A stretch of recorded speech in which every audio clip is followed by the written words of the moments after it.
Glinda of Oz. Chapter 9. Lady Aurex.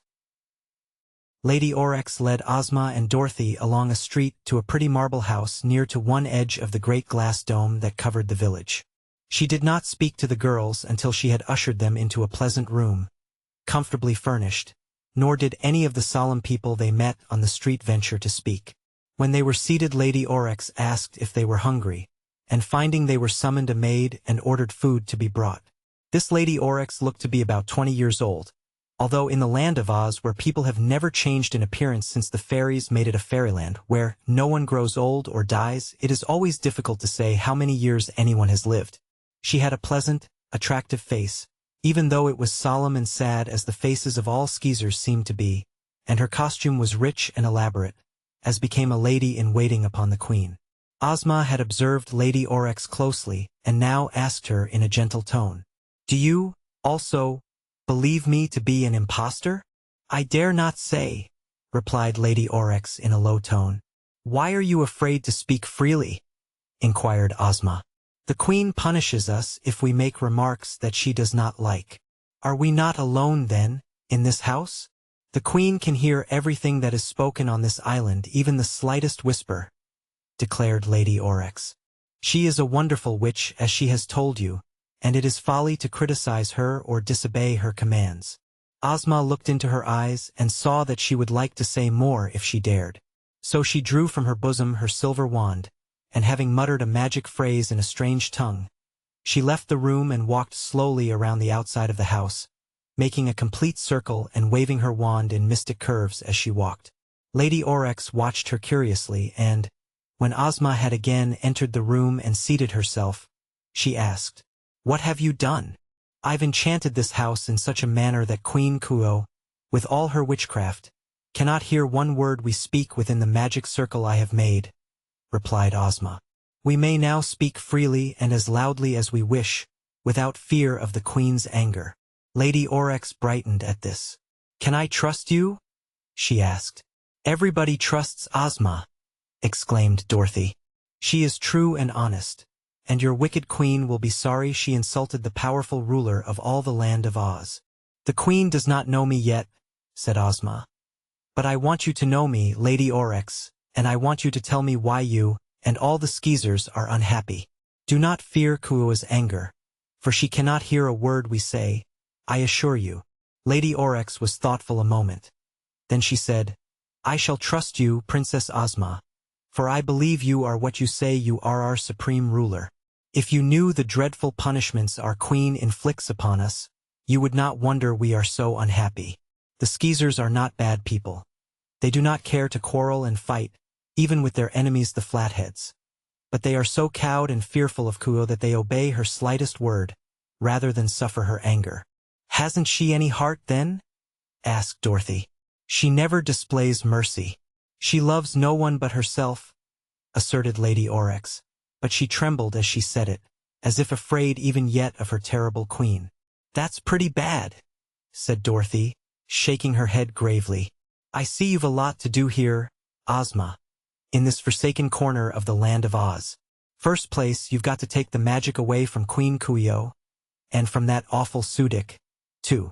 My idea is that neither of them is fit to rule anybody, 'cause they're cruel and hateful. So you'll have to give the skeezers and flatheads new rulers and teach all their people that they're part of the land of Oz and must obey, above all, the lawful ruler, Ozma of Oz. Then, when you've done that, we can go back home again." Ozma smiled at her little friend's earnest counsel, but Lady Aurex said in an anxious tone, "I am surprised that you suggest these reforms while you are yet prisoners on this island and in Kuo's power. That these things should be done, there is no doubt, but just now a dreadful war is likely to break out, and frightful things may happen to us all.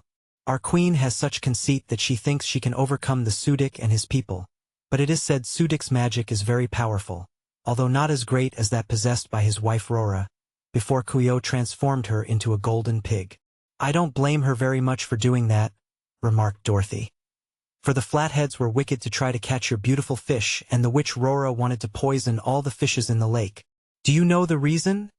asked the Lady Aurex. "I don't suppose there was any reason, 'cept just wickedness," replied Dorothy. "Tell us the reason," said Ozma earnestly. "Well, your Majesty, once a long time ago, the Flatheads and the Skeezers were friendly. They visited our island and we visited their mountain, and everything was pleasant between the two peoples. At that time the Flatheads were ruled by 3 adepts in sorcery, beautiful girls who were not Flatheads, but had wandered to the Flat Mountain and made their home there. These 3 adepts used their magic only for good, and the mountain people gladly made them their rulers. They taught the Flatheads how to use their canned brains and how to work metals into clothing that would never wear out, and many other things that added to their happiness and content. Kuyo was our queen then, as now, but she knew no magic and so had nothing to be proud of. But the 3 adepts were very kind to Kuyo. They built for us this wonderful dome of glass and our houses of marble and taught us to make beautiful clothing and many other things. Kuyo pretended to be very grateful for these favors. But it seems that all the time she was jealous of the 3 adepts and secretly tried to discover their arts of magic. In this she was more clever than anyone suspected. She invited the 3 adepts to a banquet one day, and while they were feasting Kuyo stole their charms and magical instruments and transformed them into 3 fishes, a gold fish, a silver fish and a bronze fish. While the poor fishes were gasping and flopping helplessly on the floor of the banquet room, one of them said reproachfully, "You will be punished for this, Kuyo, for if one of us dies or is destroyed, you will become shriveled and helpless, and all your stolen magic will depart from you." Frightened by this threat, Kuyo at once caught up the 3 fish and ran with them to the shore of the lake, where she cast them into the water. This revived the 3 adepts and they swam away and disappeared. "I myself witnessed this shocking scene," continued Lady Aurex, "and so did many other Skeezers. The news was carried to the Flatheads, who then turned from friends to enemies. The Sudik and his wife Rora were the only ones on the mountain who were glad the 3 adepts had been lost to them, and they at once became rulers of the Flatheads and stole their canned brains from others to make themselves the more powerful. Some of the adepts' magic tools had been left on the mountain, and these Rora seized, and by the use of them she became a witch. The result of Kuyo's treachery was to make both the Skeezers and the Flatheads miserable instead of happy. Not only were the Sudik and his wife cruel to their people, but our queen at once became proud and arrogant and treated us very unkindly. All the Skeezers knew she had stolen her magic powers, and so she hated us and made us humble ourselves before her and obey her slightest word. If we disobeyed, or did not please her, or if we talked about her when we were in our own homes, she would have us dragged to the whipping post in her palace and lashed with knotted cords. That is why we fear her so greatly." This story filled Ozma's heart with sorrow and Dorothy's heart with indignation. "I now understand," said Ozma, "why the fishes in the lake have brought about war between the Skeezers and the Flatheads." "Yes," Lady Aurex answered. "Now that you know the story, it is easy to understand.